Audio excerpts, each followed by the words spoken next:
The Sundering ripped the ancient supercontinent of Kalimdor apart, and what remained were continents and islands strung throughout a huge ocean, one bounded on either side by walls of mist and storms, known as the Veiled and Forbidden Seas. What lies beyond that? Other continents, lands like nothing we've ever experienced our side of the planet, empires and kingdoms, old gods, keepers, opportunity and danger. But the only references we have are downright ancient. We've been ignoring this whole time that there's another side of Azeroth out there to explore. Until now. One night elf knows the truth at the very least. Went there, he did, and saw what he considered to be the ultimate prize. This individual, known only as the Night Squall, is on a mission to open a path to the other side of Azeroth and bring with him a pirate fleet. One, of course, we will follow. We have a decent idea what the next expansion will be. We know it's going to involve, we think anyway, the coming of the Void. Characters like Xal'atath, perhaps even Ashara. So is that going to be on a revamped Azeroth? Will we go somewhere else? Well, today, we're kind of asking, what if this is all connected?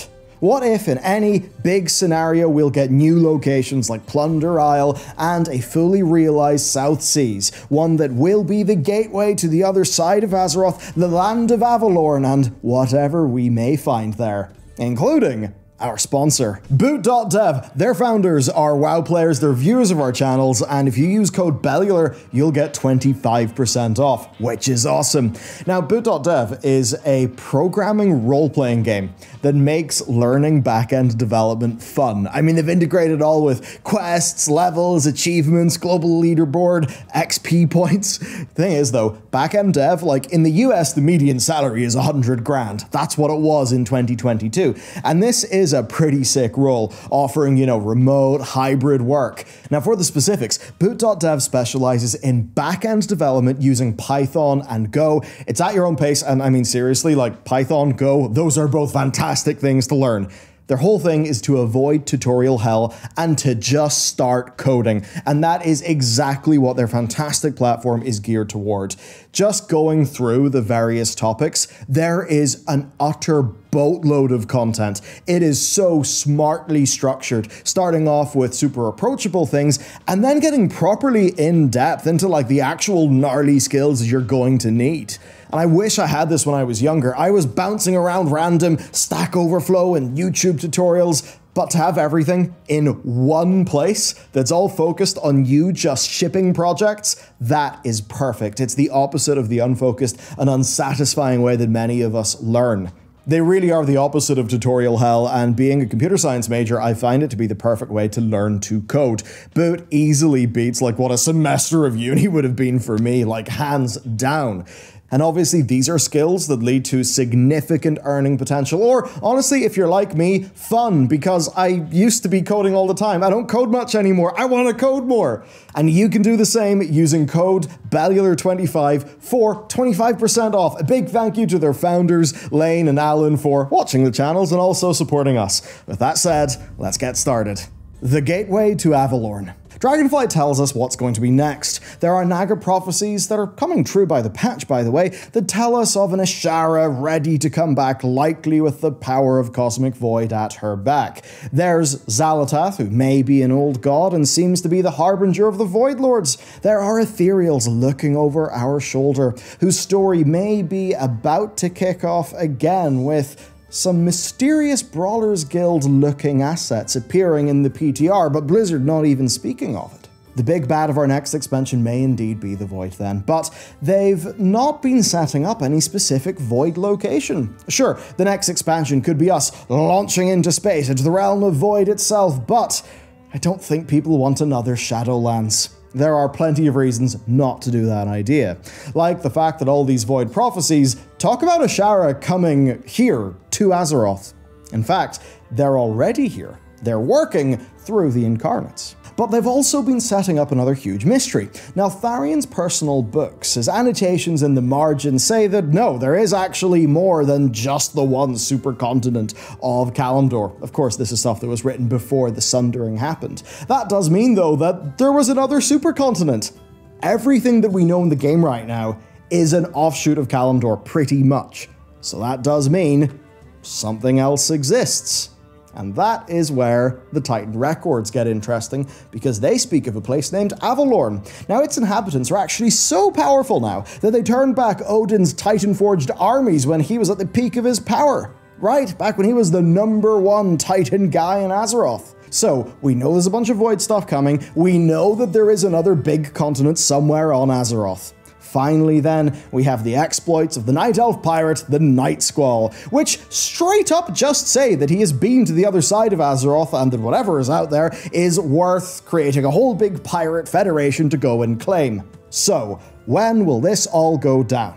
So I want you to think about where we're at with all these mysteries. Thing number one, the void stuff is being worked into the A-plot of Dragonflight right now. We then have all of this other side of Azeroth stuff. The thing is though, getting us there is going to be quite tricky. Are Blizzard just going to say one day, hey, by the way, go through the Veiled Sea, done, easy, here's the map. Are they going to do that? Or are they going to get us there via some other means? People have long spoken of the South Seas, and I'm here to tell you that actually, there is more unexplored there than you may have realized, and that stuff may indeed be our gateway. They're the key. Who is going to take us there and how? Well, we'll kick things off with the Night Squall. That's kind of where all this stuff started. He was this vicious pirate who took everything he could from Azeroth, and then when there was nothing left, he built a huge ship and he set sail west, saying that he wanted his share of everything the world had. This guy then disappeared for years, and it was assumed he was taken by the storms or the monsters in the Forbidden Sea.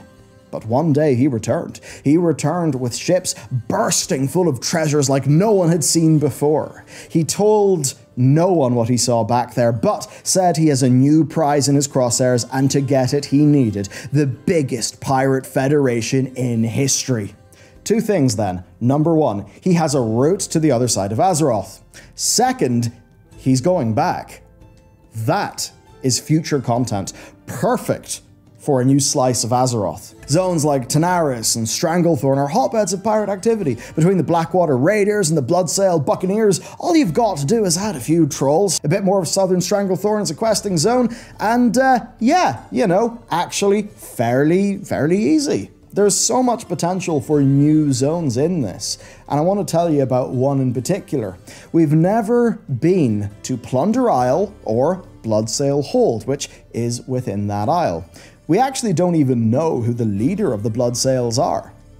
Yes, we met Fleet Admiral Tethys in Legion, but yeah, he's not the main leader. He's just a guy, he's a pretty important guy, he's a really cool character, we'd all love to see him back, and actually, that's quite relevant.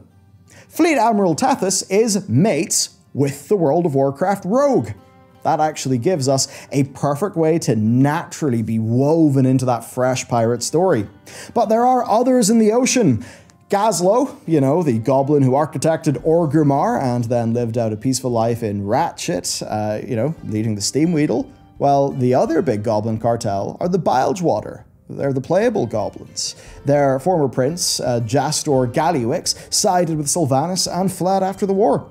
Gazlo took over and now leads two of the three big cartels, and that leaves the Venture Company, who have kicked up operations in Stranglethorn again as of Dragonflight.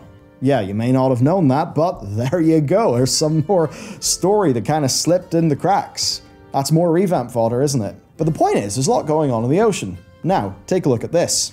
This is the latest subscription mount. Blizzard has a tendency with, say, the Sylvarian Dreamer of taking a creature from the next expansion and using it as a store mount. They've done this so many times since Mists of Pandaria, in fact.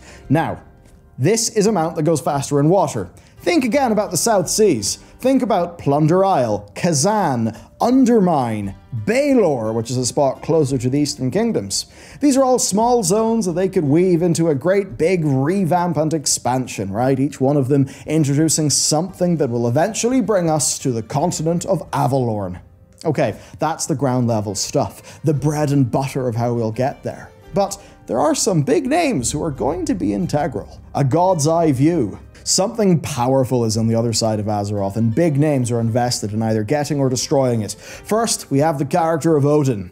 We are nearly certain that Avalorn is the name, or at least it's somewhere on the other side of the world. And that's because we see in a bunch of documents found in Uldaman at the start of Dragonflight, these tales of Odin's armies that failed to invade, right? Their ships would just wash up shipwrecked back in Kalimdor.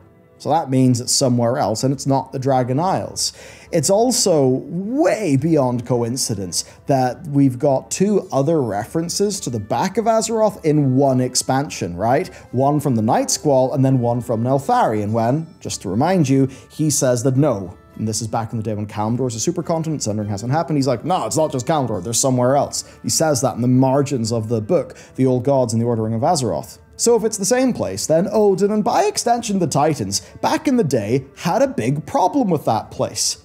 The Titan Forged called the people in Avalorn heretics, right? Apparently they committed some crimes against the Titan Keepers. And of course we've long speculated on who may be there. Maybe it's a rogue Titan Keeper, maybe it's the Void, maybe it's some other power, but whatever it is, Odin was really pissed off at them. And it's not like we think he's great either, but whoever's out there is evidently somebody or some group of people who disagree with the Titan mythology that we had been spoon-fed for years, and may not appreciate us turning up.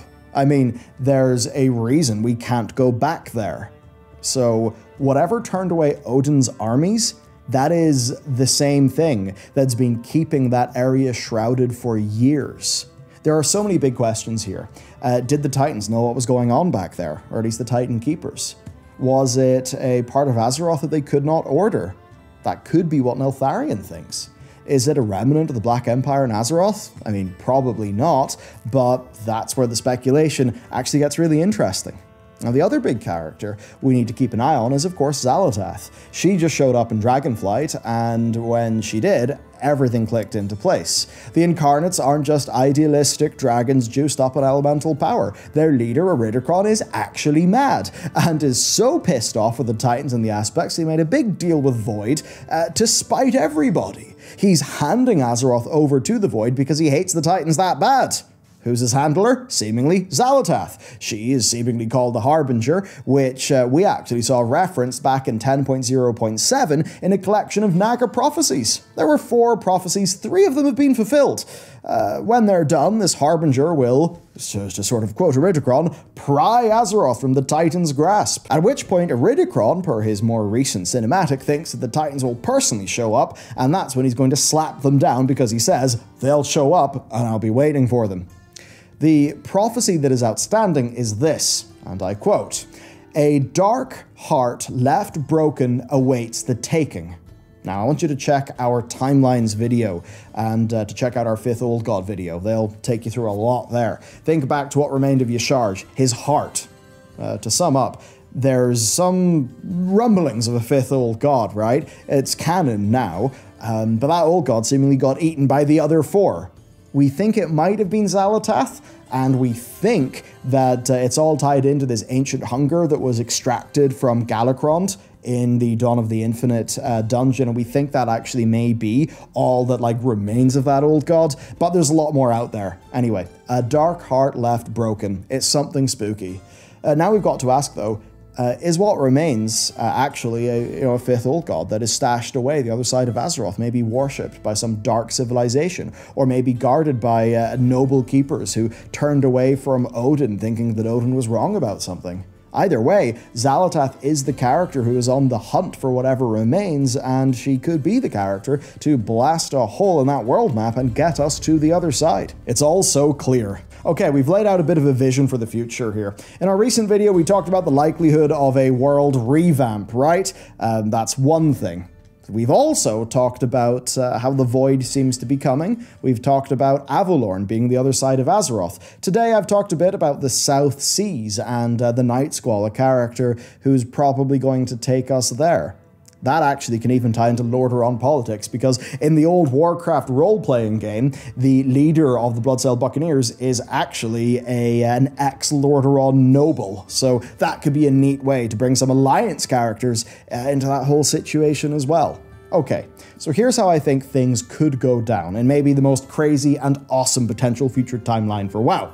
We will come out of Dragonflight and will be reintroduced to a partially revamped Azeroth. We'll perhaps engage with some zone-level stories. Maybe Anduin will come back to the throne. Maybe if it is some full crazy world revamp, we'll sort out the Botani and the Barons, we'll reclaim Gilneas. All these cool things will happen. But whatever it is, two stories will build up. First, the Void is about to make a move on Azeroth. The Harbinger will advance their plan, and by the end of the expansion, we'll see the first waves of the invasion. Either that or Blizzard will just launch us straight into the Void thing. We won't get that world revamp. I mean, hey, everyone would love the world revamp, but we also all know it's a hell of a lot of work. But if they're going to tie the Void thing to the Avalorn thing, right, if they're going to tie these two things they've been building up in the game together, they'll probably have to make it so that the thing that will give Void its ultimate victory is on the other side of Azeroth.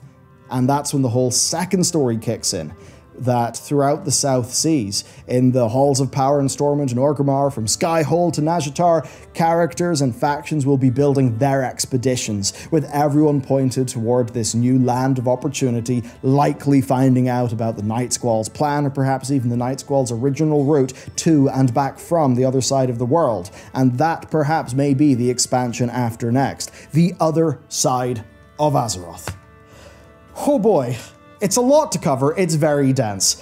TLDR, my Hopium says, world revamp, potential Void thingy, other side of Azeroth expansion. My non-Hopium is big Void expansion, and that leads us to the other side of Azeroth expansion, where we get to see some crazy new land called Avalorn that's been built up in this expansion. That's basically the theory. Let me know what you think about it, and if you disagree with it, well, hey, Avalorn, Night Squall, other side of Azeroth, those things are facts. What do you think Blizzard are going to do with them? Let me know. Have a great day. I hope you enjoyed this video, and I'll see you next time.